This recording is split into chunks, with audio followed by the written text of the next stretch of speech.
Hey guys, welcome. Hope it helps. My guest on the show today is Miss Noor Tehini. Noor, welcome to the show. It's Mrs. actually. Oh, Mrs. Oh, excuse me.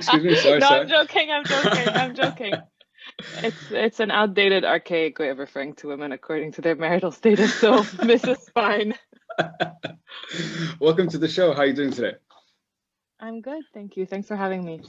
Thank you for your time. I really appreciate it. So Noor, I actually found out about you quite early in like my podcasting days from a good friend of mine. She's like, have you heard the Goodness podcast? I'm like, no, I haven't. Then I checked it out. I'm like, okay, this seems interesting. And then as time has gone on, your name has popped up even more randomly. So I'm like, okay, I need to sit down and figure out who is this person? Why is everyone talking about her? And let's understand like why her podcast has been so successful. So I want to talk to you today all about podcasting and, you know, your journey and the vision you have with it, because I think it's really interesting and quite unique. I think in especially in the Middle East, not many people are talking about the kind of stuff that you are.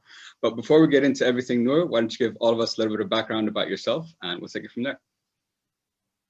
How in depth would you like me to go? As in depth as deep as you would like. I'll give you like a mildly surface level intro. So Sure. I'm Lebanese. Never lived in Lebanon though. I was raised in the UAE and I studied in the UK for my university degrees. I studied politics and international relations, graduated from that, did a stint at CNN and UNESCO, and very quickly realized this wasn't where I wanted to be. And then I went into book publishing, books being my first love. And I was in book publishing for 2-3 years, and then I decided to leave London and move back to the UAE, and couldn't find any good publishing houses here, which is how I stumbled into digital publishing. And I spent 7 years in digital publishing at a fashion magazine called Savoir Faire. I don't know if you're familiar with it. It's the Middle East's first online magazine. Incredible experience. I led the editorial team there and the production team, and had some of the most unreal moments of my life. Attended, fashion weeks, interviewed the biggest designers, traveled around the world. And that was absolutely incredible. I loved it. I loved every minute of it. I learned so much. And then in 2017, I realized my heart wasn't in it anymore, and fashion wasn't exactly where I wanted to be. And the more I thought about it, the more I became drawn to this idea of creating a platform using all of the knowledge that I had acquired already in digital publishing, but building a platform which would contribute greatly to the well-being of women. And obviously, like so many of the things we do, was very much inspired by my personal journey. Okay. And that's how Goodness was born in 2018. And for a while, I was still working in fashion and sort of doing Goodness on the side, more as like an online magazine kind of format. And then in 2020, launched the Goodness podcast. And now Goodness is essentially more of an audio and podcast brand than anything else. Okay. All right. That's very interesting. And I wanted to come back to, because like you said, I think everyone who starts a podcast, everyone who starts something has a journey, a mission, a reason why they're starting this thing and their vision for it. So could you walk us through that, your personal journey, and why you decided like you wanted your podcast to be centered all about, women and empower women and so on? I wouldn't say that it started as a platform to empower women. Empowering women wasn't exactly something that I had in mind. It was more, I wanted women to feel less alone in the experiences that they were going through. And it was like half that and half I was also going through a phase where I was super interested in health. And so it was like my personal passion for like health, wellness, fitness, etc., coming together with a more deep and pure intention, which is of giving women a platform to come together, a way to not feel alone. And what I had realized was that in the region, the definition that we had of wellness was super restrictive, right? So when you looked at the magazines that were available or the websites that were available for women's health, it was all about nutrition, diet, fitness. weight loss. That was it. That was definition of health. But what we wanted to do with goodness was to really expand it to be emotional, physical, mental, and spiritual health. Because there's like a quote that we have at the top of our newsletter, and it says, I can't remember exactly what it is, but it says basically, at Goodness we believe that health is more than what you eat. It's what you do, say, think, believe, etc. So the goal was to expand our understanding of health to be a lot more, for lack of a better word, holistic. And so that was one of the driving forces behind goodness. And then the other thing, which is what I told you, I wanted to have a platform where we could talk about topics that were considered taboo or aib in our culture and in this region, and which, as a result of that, keep women feeling like either they're alone, or they're doing something terrible, or something's wrong with them. But then when you talk about it with other women, all of a sudden you realize, like, oh, this is actually pretty common. We all go through this. And how helpful to be able to talk about it, and how helpful to be able to go through it together. So just to give you some examples, on the website, back when we were doing written content, we did a big series on postpartum depression. I don't know if you're familiar with that. It's Yeah, after pregnancy, correct? It's after you deliver the child. Yeah. A lot of women experience baby blues, which are just like more mild. It's like a more mild mood deregulations because of hormonal shifts and change to lifestyle. But then the extreme of that is postpartum depression, postpartum anxiety, where it's really like a mental health problem that needs to be addressed by an expert, where women have a tough time connecting to their baby, to their family, to their it's a very, very, very difficult experience for women, because they're told that this is the most beautiful time of their lives. They should be feeling, blissful and grateful and in love with their baby, and the opposite is happening. And a lot of the times, they feel this need to reject the baby, and the guilt that comes from that, from having to say, the words, I don't want my baby, is so hard. And a lot of times it's not that they don't want their baby, it's that they're going through this roller coaster, and they just need help getting through it. So anyway, we had women write articles for us about that in the first person, and I think one of them was called Can you imagine not wanting your baby, or something like that. But very powerful. We had a lot of women write in, and then we quickly realized like the power in having women tell their stories around these difficult topics. We had stories around miscarriages, and then as far as like talking about, for example, the IUD, which is a contraceptive method, the woman sharing her story with that. And then I realized that having them in written format on the website was super limiting, because I wanted to talk to these women. I wanted to ask them more questions, and I wanted to be able to not, like, when you put an 11-minute read on a website, you're like, who the hell's going to read that? Who sits and reads for 11 minutes? But to be able to take it into podcast format, like, you can dive deep, and these conversations, like, they deserve a deep dive. And so, and at the time I was also really, really personally into podcasts. I still am. And like, I personally love like the Joe Rogan style of podcasting, which is like 3.5 hours of shooting the shit and just talking about anything. But I realize that's not everyone's cup of tea, which is why I try to keep them a bit tighter and more and shorter. But so I wanted to have these conversations with women, and it allowed us also to dive deeper into so many more topics, like marital difficulties, sexual dysfunction. What else?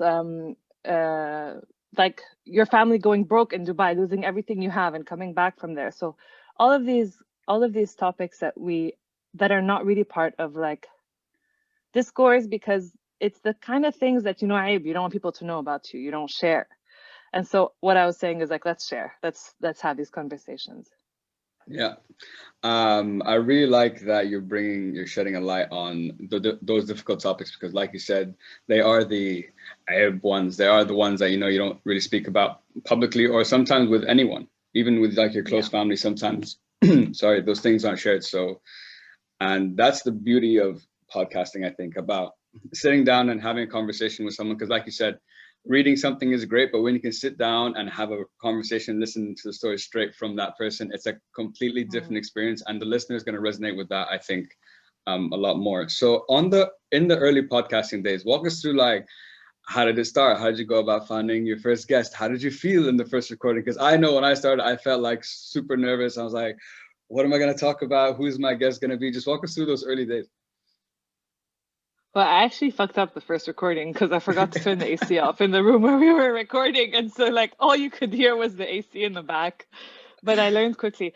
So basically I was playing around with the idea of having a podcast for a few months. And my colleague at the time, her husband was a sound engineer. And so I asked him one day, I was like, hey, would you be able to like teach me how to set up a mic and tell me which mic to get and like sort that out? And he's like, yeah, sure. And so like, I think people are surprised how easy it is to start a podcast, you know? And then my brother had introduced me to Lana. Yeah. And he said, this is my friend, she has a podcast. And I said, oh, I definitely want to talk to her. So we met up for coffee in the coffee shop of Media One. And I was there, had like all these questions for her. And she just kept saying, she's like, listen, dude, it's so easy. I record in the broom closet of my office. And then she was telling me about these two guys who record in their car. Like they actually have I think they're Jordanian guys. They record their show in their car.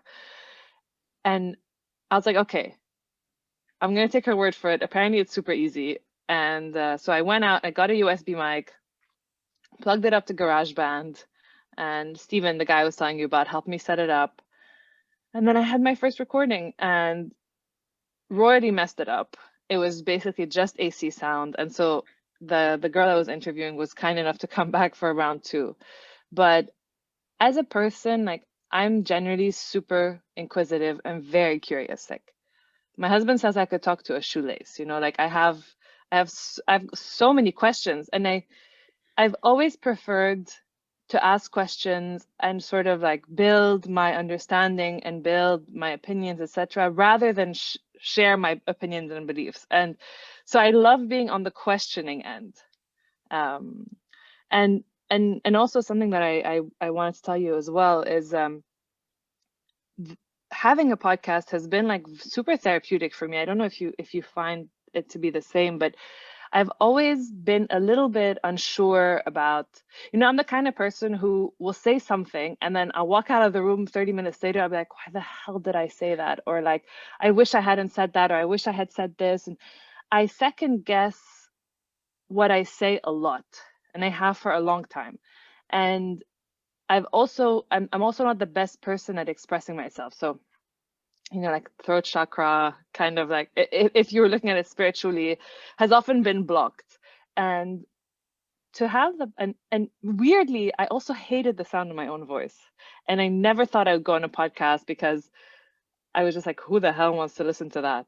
And then I started to record, and it's just therapy. Like I feel like even if no one listened to the Goodness podcast, I would still record it because I've had to trust myself, you know, trust the thoughts that come out of my mouth. I've had to learn to think and speak slower.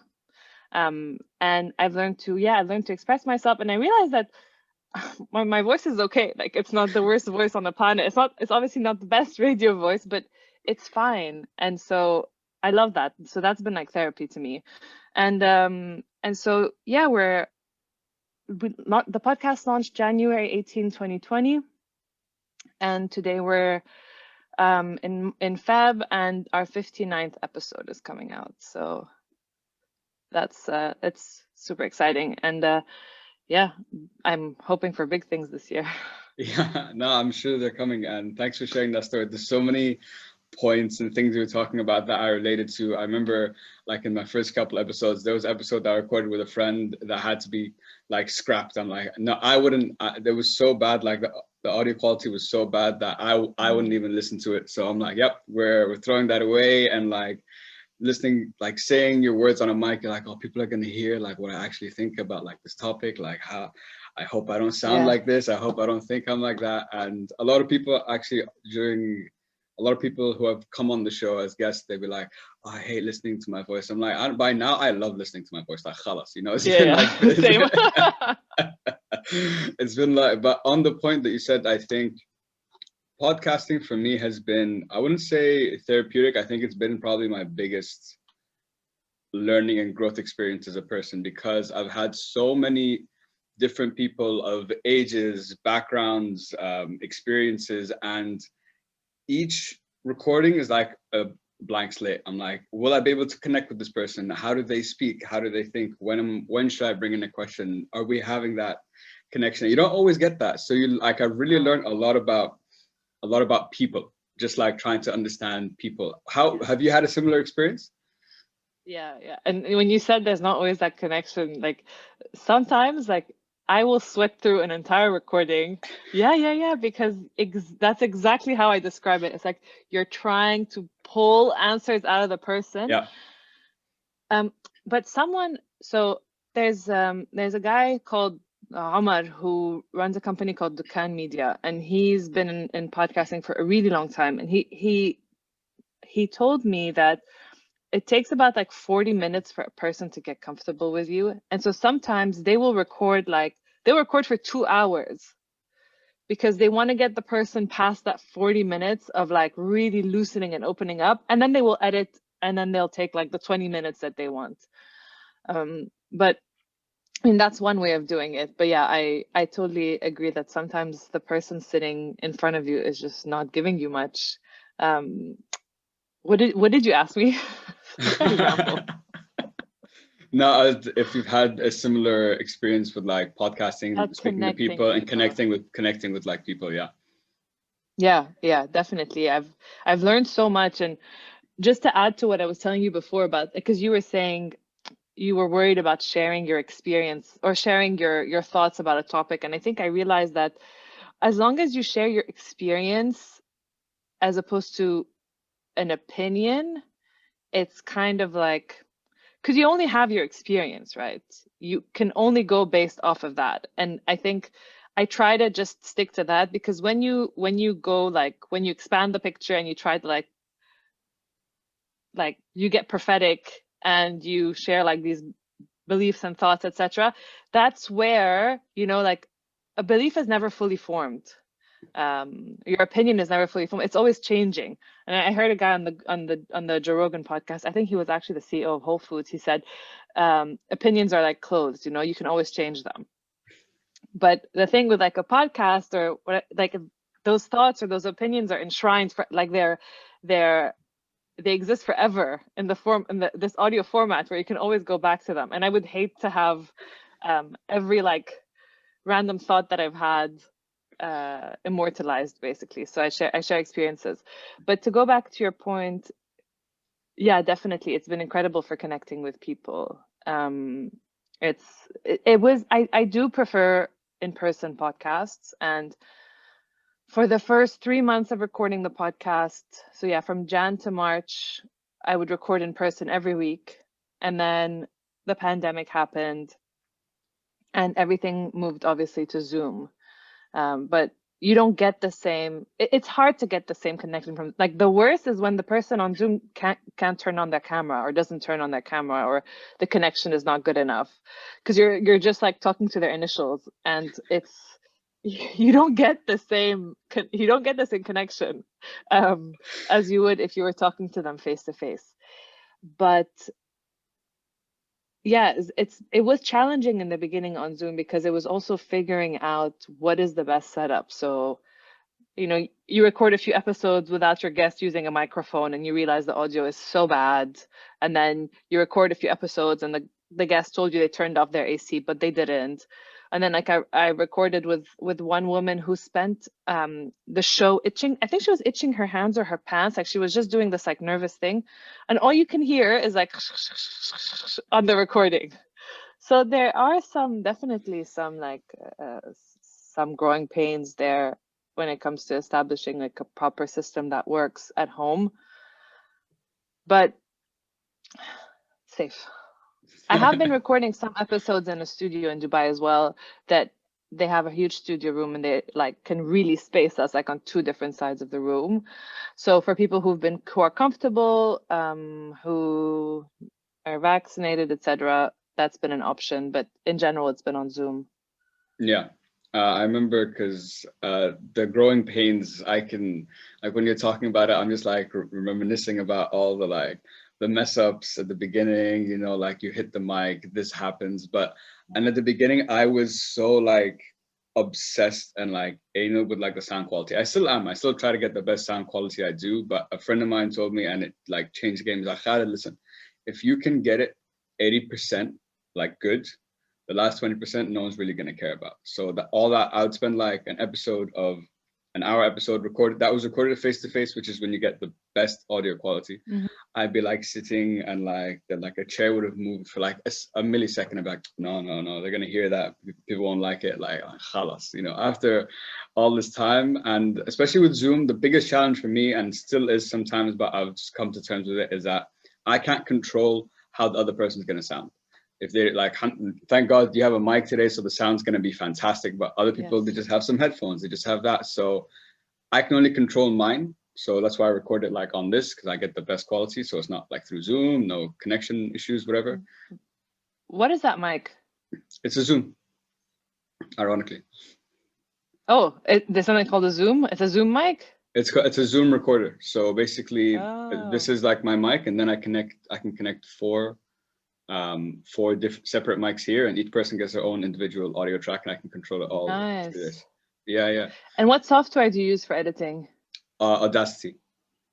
Okay. Audacity. Okay, cool. Yeah. I don't know what my editor uses. But yeah, yes, you're right. 100%. Like the inability to control the other person's environment is very, very, very difficult. Yeah, for sure. And I was like you in the beginning, by the way. I was so hung up on like, I would ask my editor to remove every like if, and you know, there's something that drives me crazy. It's the what do they call them? The saliva sounds. Like, do you know, like, yeah, like the swallow. No. Sometimes when someone's mouth is dry and they've just had coffee, you can hear when their tongue hits any side of their mouth or their lips, you just hear this like, and like, oh my God, I would drive Stephen crazy, like asking him to edit all this stuff out to remove. He's like, I can't. But yeah, you realize it's fine. And also, if you have a good relationship with your audience, they're so forgiving. Like, I think one of the things that I was advised to do at the beginning when we started to record Zoom podcasts was to say at the very beginning, like when I introduced the guest, then I would say, side note, this episode was recorded over Zoom because we wanted to keep bringing you good content during this pandemic. So please bear with the sound quality. Thank you. And that kind of like gave people knew like, this is it. This is the world we live in. This is the situation we're in. And this is as good as it's gonna get. And yeah, people were very forgiving.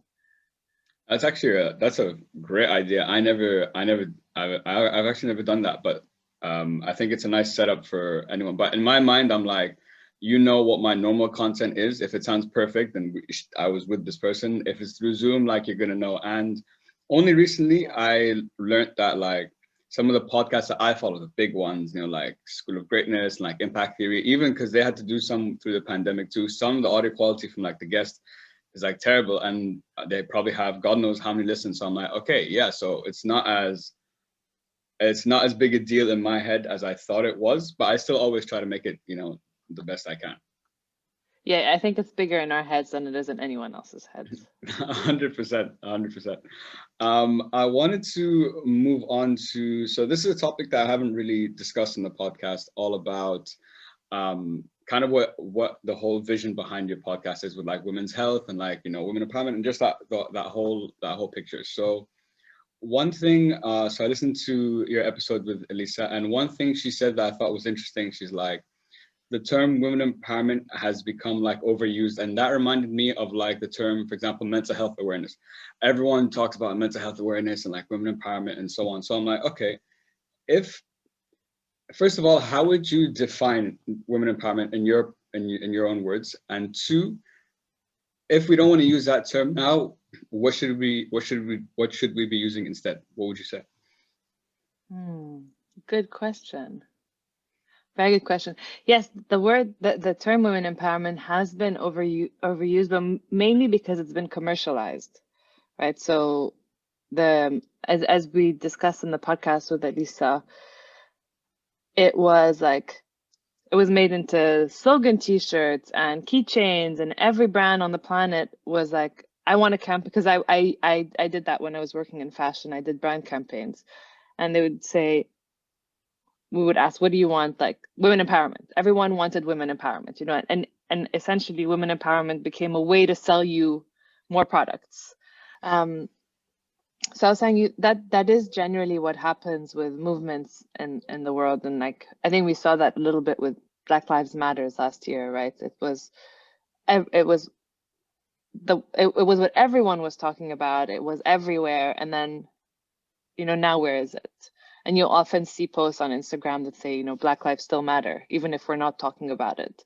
And I guess that's maybe the result of the way the world is, the way the news cycle is, our attention span, social media, etc. So anyway, to come back to your question, yes, the word women empowerment has been overused, and there's something that always made me feel a little bit uneasy about the term women empowerment, because it's almost like women empowerment, the need to empower women, feels like it's an external thing. It's like, here are the women and we need to empower them because they cannot empower themselves. So it's let us help you, as opposed to it coming from the inside of this group of women, which is like a self-empowerment thing. But I mean, it's semantics, so it doesn't really matter. What term would I use? That's a good question. I think like what I often say, and what I've read as well, is that the goal is to help women make better informed decisions for themselves. So it's providing them with the information that they need to then make their own decisions. It's providing them with the platforms that they need. It's providing them with the environments that they need to then be able to decide, do I want to be a CEO or do I want to be a stay-at-home mom, given that I now have all this information, understanding, and support? Yeah. So I don't actually have a term that I would use, and I can't think of one now. If I do, I'll WhatsApp it to you. And your second question was, sorry? So we were talking about how would you define it, which you just said, and then we talked about how would you rebrand it. So for you, it's about how would it, yeah. Yeah, so it's not about, you're empowering them through providing them with all the knowledge, those tools, the platforms, the environments to make those decisions, whatever they may be, right? But do you think sometimes, like, coming on to my next question, like, this is something that I think becomes, either the signals become mixed, or maybe the messaging kind of starts to change. What would you say is the difference between, like, when people say women empowerment and feminism? Are those two things the same thing, or are those two completely different, like, messages that people are like putting out? What would you say?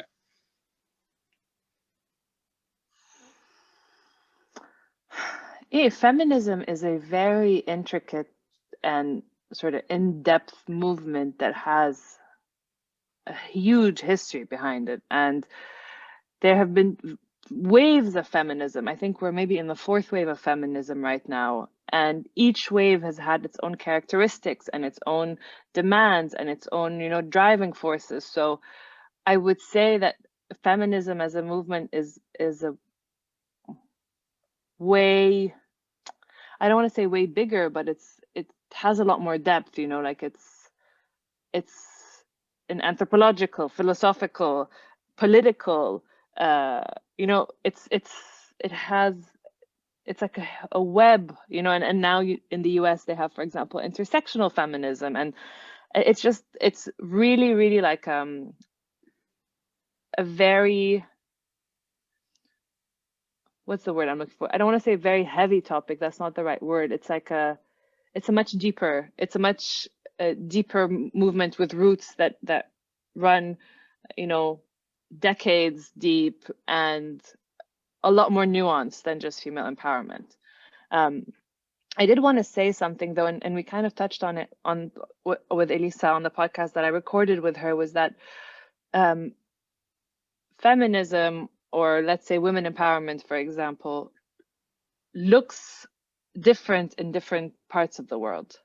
So, for instance, in the US, it's louder.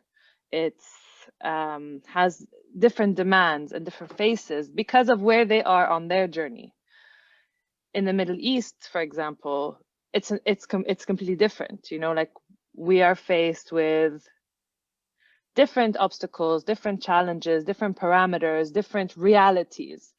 You know, like for example, in this, I mean, in Egypt, for example, we still have numbers like 99% of women have experienced sexual harassment. You know, these are like, this is a reality for us in the region. Honor killings are still happening in places like Jordan. They're enshrined in the law in places like, you know, Kuwait. There's an amazing organization called Abolish 153. And I actually had one of the founders on the podcast, and she was explaining how 153 is an article in the Kuwaiti Penal Code. And it basically states that if a man kills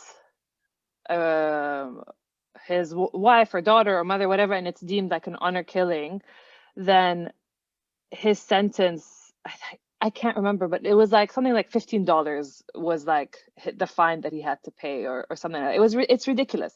But these are, you know, things are changing, and there are amazing organizations out there that are doing a lot of work, but that is still a reality of life in the Middle East. And so how does that affect our definitions and understanding of, you know, furthering women's rights? So maybe in the US, you know, they're shouting on the rooftops that they want equal pay, but in the Middle East, we're still at a level where we're saying, we're in some communities, we're saying, you know, stop female genital mutilation, you know, and you're seeing rates of over like 90% of that in certain countries in the Arab world. So yes, so just to say, like, it's different, and I think it's very hard to apply that kind of, it's hard to apply these Western interpretations of, you know, words or values or whatever it is to our situation here, or these ideologies to our situation here. There's always a nuance to it. And so with goodness, just to bring it back, the way that I wanted to contribute to what was happening, or the way that I could think of bringing value, is to just present this platform to any woman who had a story to share with other women, who overcame something. So the podcast, we have two different types of guests. Let me just take it a step back. There's sort of like the experts, and then there's the real women's stories.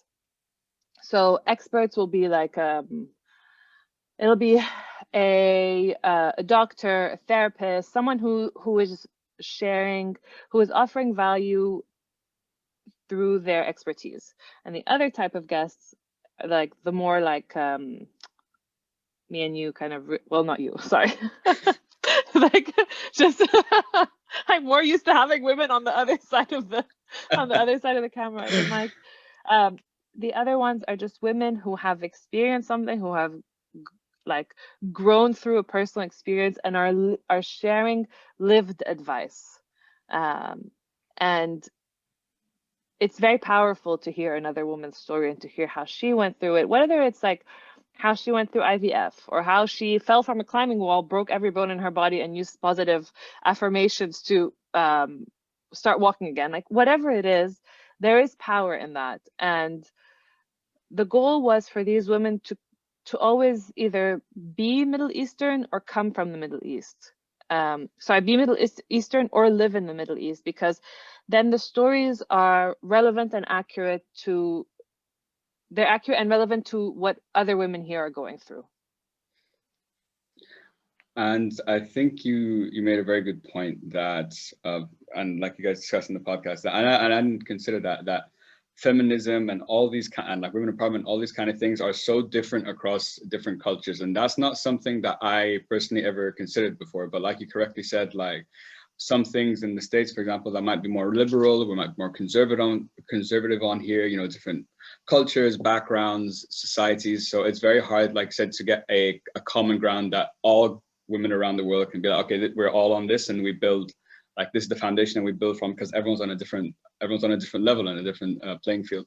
But what do you think? I'm curious because I think some people have misconceptions about feminism. So what do you think some of those are? Because I think sometimes Some it of the can get, misconception. yeah, because I think sometimes maybe it can come with like a negative connotation or something like that. So I'm curious, what do you think some of the misconceptions are that maybe people aren't like understanding? I don't think that I would be the best person to speak of that because I haven't done enough research and looked deep enough into feminism and the misconceptions that people have about it. But I mean, one thing that always cracks me up as and comes across as like the most basic surface level like understanding slash misunderstanding of feminism is when someone says, oh, you're a feminist, then I'm not going to hold the door for you, or like this idea that, but like I do think men should hold the door for women, and I hold the door for men, and I hold the door for other women. It's common courtesy. It's like basic, humanity. It has nothing to do with any of that. So that's always one that cracks me up. But I don't. I think people think it's like burning bras and like not shaving your underarms, and like those are like really, really like it's a very surface misunderstanding of feminism. But I don't think that I don't think I can do justice to your question without looking into it further. That's fair. I respect the honesty. I appreciate that. Yeah, I sorry. appreciate it. Yeah, No, definitely. no. I think I learned that from podcasting. It's better to say like that you don't know than to like go down a 40-minute ramble. But saying you don't know is perfectly fine. That's one thing I remember in when I was selling. They're like, listen, if you don't know, say you don't know. Don't try to like come up with some bullshit on the spot. People can like sniff it out. Everyone's gonna know. But the point. Sorry, go ahead. I did want to add something, which is that as we were saying, like there's various ways that you can get interested and involved in the experience of being a woman in today's world, and where there may be some injustices or where there may be some things that just like don't really make sense. So it could be on a political level. You can get involved in, for example, on when it comes to a professional level, are women being paid as much as men? Are they having the same opportunities? You could look at it from a perspective, I have a friend who works in sexual and reproductive health. And so what she concerns herself with is the fact that there's very little access, and what impact does that have on women? And one thing that I was very interested in for a long time myself, and also because of my personal journey, was all the marketing and messaging around women's bodies and the beauty standards that are expected of women, and how media plays into that, and how social media plays into that, and the development of eating disorders and body dissatisfaction amongst women. And there definitely is like the numbers of eating disorders in men are on the rise as well. So that's not to negate that experience, but I think it's very evident, at least to me and to the experts I've spoken to, that the messaging has been targeting women for a much longer time when it comes to like what their bodies should look like and what, physically what they should look like. And that's something that I'm super interested in. But yes, there are different and many ways to come at this problem. And you just kind of find the sliver that is of interest to you. Yeah, no, I think that's a very, very good point to talk about, because like you said, there's so many layers and there's so many different angles that need to be addressed, for everything to change in the long term. All these points at some point are going to need to be addressed. So like you said, find the one that matters to you, the one that you're interested in, and that's the way you get in. So I think that's a very important point to remember. And on your point that you were talking about body image, so I have so many friends, like girlfriends here, that I grew up with, and like I know them. I can't tell you how many of them have struggled with like body image, and it's not just from like everything you're talking about, like the marketing, the social media, like our society, all that stuff does play a role. But I think, I don't know, maybe it's because just this is the culture that I've grown up in, that I know.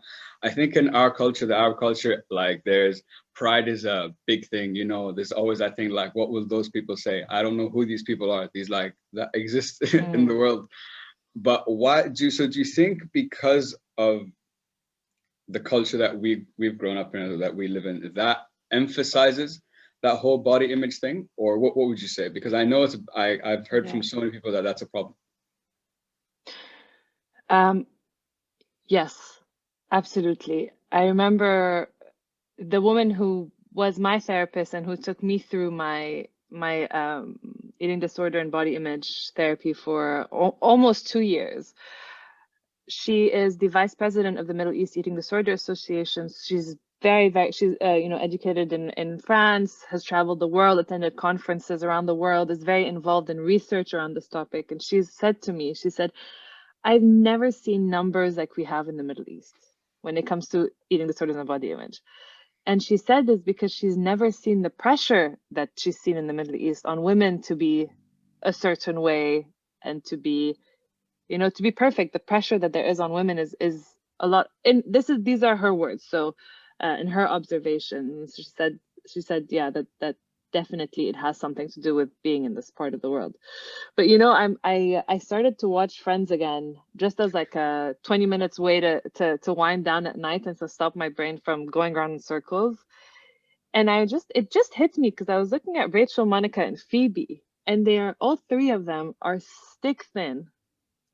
They make fun of Monica when she was overweight, and there are a lot of like sort of fat shaming and fat jokes and things like that, and that's fine because they didn't know better back then. But at the same time, this is the show that we all grew up in, and Monica, Rachel, or Phoebe were our ideals of beauty, and there just wasn't any variety. And I remember reading an interview with Phoebe. What's the actress's name? Lisa Kudrow. Yeah. I read an interview with her recently where she said that she actually had a really, really hard time, both like emotionally, mentally, and physically, trying to keep up with the weight of the other two during the show, because the other two were so thin and she had this pressure to be just as thin as them. It's just like an example. Because it's top of mind, because I watched this show. I'm watching this show now. I'm like on season 3 or 4, and these things stand out now that you know better. But yeah, we've come away, but we still have a really long way to go. Yeah, no, I think that's right. And it's funny that you use the Friends example, because I go to sleep to Friends every night. I've memorized everything back to front. So you can be like, oh, episode 4. I'm like, yeah. I know what you're talking about. But I've also thought about that watching, because I keep watching it back, that some of the like jokes, some of the things that they said, like nowadays, oh my God, with social media, what would have happened like now? They would have been canceled after like not even a few episodes, like 100%. So it's funny. But I think it's okay I think it's okay to learn and grow and then know better, right? Yeah, for sure. 100%. Like you correctly said, like they didn't know better at the time, and now things are different. So of course, all the new stuff that's coming out doesn't have that. No, I want to be conscious of the time, so I have just a couple more questions for you. So this is one that I thought, I'm really curious to see what Noor would think. So I want you to imagine you are now president of the world, okay? And the whole world. The whole world, okay? Not even just the country. Okay. No, the whole world. And you have your first executive order that you can sign now that will immediately impact women all over the world today. What would be the number one issue you'd want to tackle first? Oh my gosh.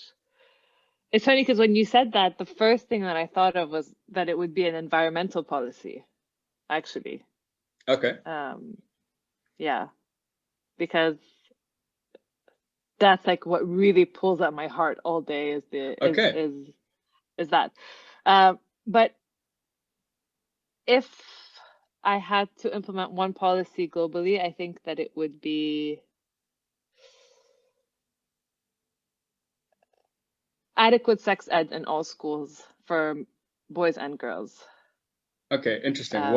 What makes you? Why is that the one that you decided to pick? I'm curious. That's a good question. So a friend of mine that I mentioned to you before is working on a project in Lebanon, which is all about sexual and reproductive education. And she shares with me statistics, and she shared with me like really incredible studies and research that have been done into the impact that adequate sexual and reproductive health for both boys and girls has on improving women's lives. Okay. You know, if there's adequate sexual education that teaches the importance of consent and respect, you have fewer cases of, you know, harassment, you have fewer cases of abuse, you have fewer cases of teenage pregnancies, you have fewer, you have more of an understanding of respect between men and women. And what's inspiring about it, or what's nice about it, is that it happens at a very young age, right? So it's in schools, and it shapes these students or these children as they grow into adults. And so these concepts and these notions that are taught in school stay with them, as opposed to coming in, you know, at an adult stage and trying to fix things.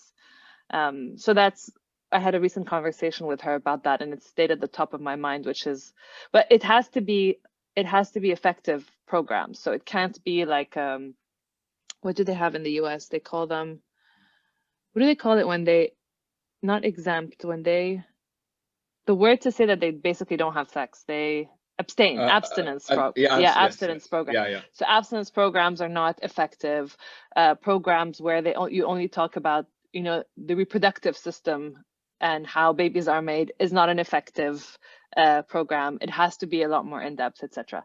So that's one of the things that I would do. The other thing that I would do is definitely would have something to do with body image. Oh, I would destroy the dieting industry. That is like, actually forget the sex. That is the first thing I would do, is I would ban the diet industry. I don't know how. I need to think more about my first, you know, presidential order. It's a Of big course. deal. So Yes, I don't yes. actually have like the different clauses and points, but it would be something to do around messaging around women's bodies, all these diet products and these diet books and these diets like shows and these diets and the weight loss, like just to stop that. Yeah, that would be my first presidential order. Good question. I like that. I'm glad, and good answers. Good answers. I like both of those. Thank you. On the dieting one, I can if you decide to destroy it, I'll join you, because I've learned, you know, in my experience, like when I was younger, like especially like 18, 19, I'd be like gymming. I was taking these like fat burning pills. I don't even know what the hell I was putting in my body, but at the time, like not just me, like all the guys were like, yeah, take this, bro. And like now, like 10, 12 years later, I'm like, I lost like 30 kilos in like 3 years. And I'm like, what did I do? I just didn't overeat, and I went to the gym consistently. Like there's all these diet things don't even make sense. Like Yeah, they're so you know, temperate. the podcast that is coming out this week. Well, I don't know when when our podcast is coming out, so I don't know if it'll be the same week as the podcast I'm referring to. But my most recent guest, Dr. Shafali Verma, who's a doctor in Dubai, she's saying that she's seen girls who've come to her and be like, "I've been bleeding for 2 weeks. Like I've had my period for 2 weeks, and I've been taking these pills because my trainer said that it'll help my legs become thinner." And she's like, you're bleeding for 2 weeks. At what point did you not realize that there was like a severe issue with what you were doing? And we go through to extreme and like insane lengths to lose weight. Yeah, It's crazy. yeah, it really is. It's sad. It's sad. The amount of brain power that goes towards weight loss and what you ate, and you sit in bed and you count the calories of the things that you ate that day, and you buy the little ebooks and the programs, and you spend money, and then you go, it's just like that whole thing just needs to, you know, stop. No, I 100% agree, because like you said, the extents that some people will go to have that perfect body, that perfect whatever, is detrimental to their health. It's not even like the look, but the look, it's funny how we've been so conditioned to be that way, that if I can look that way, that's more important than how I like feel, how's my health, and all On that the kind of stuff. inside, yeah. Yeah, so I totally agree. And for my last two questions, Noor, these are questions I ask all my guests. Number one, looking back over, you know, your career with work, or maybe in your personal life, or whatever it might be, what are you most proud of for yourself?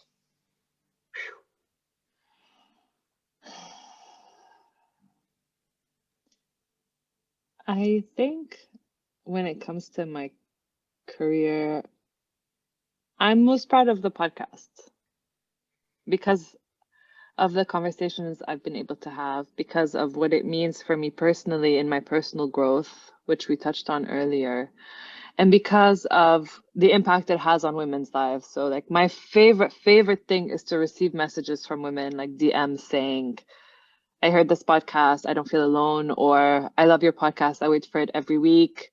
And you know, the podcast, similar to the podcast that you record, you know, the podcast isn't about us. It's 100% about the guests and about giving a platform to people who have lived through something or who know more about something, and to just be able to like put a little bit of goodness, to use the branding, to put a little bit of goodness out into the world is really special. Yeah, and that's awesome, and that the podcast has, you know, been able to give you that feeling of fulfillment. Like, I can attest to that. Like when you get that message from one person, just one, it doesn't, I don't need many, but like one person's like, yo, I listened to this and it was really either it was really interesting or really helped me get a new perspective on this topic or whatever it might be. That for me is like, Yeah. you know, job done. It's so fulfilling. So I definitely resonate with that. How come you decided to call your podcast Hope It Helps? I get asked this question a lot. So I remember, so quick story. So when I moved to Amsterdam in 2017, I went through some challenges. So I like decided to focus on like Khalid and personal growth and all that kind of stuff. So I listened to podcasts and TED Talks like in that time and reading books and so on. So all these incredible people that I never met have made me who I am today, like how I think about my perspective, like on so many different ways. And I never met these people, but they've helped me so much. So I'm like, what do I want to do? I want to do the same thing. I want to have a platform to have amazing conversations with people so that hopefully someone listening will get help the way I got help. So I'm like, what am I trying to do with everything? I'm like, help people, but I can't guarantee it helps. So I'm like, okay, hope. So I just hope it helps them. That's it. Got it. Got it. Yeah. And you like it? That's good. I'm glad. And for my last question, Noor, what is the message you'd like everyone to take home with them today? These are good questions. These are not questions I think about. These are not answers I think about on a daily basis. I think don't let the concept of aib hold you back from anything.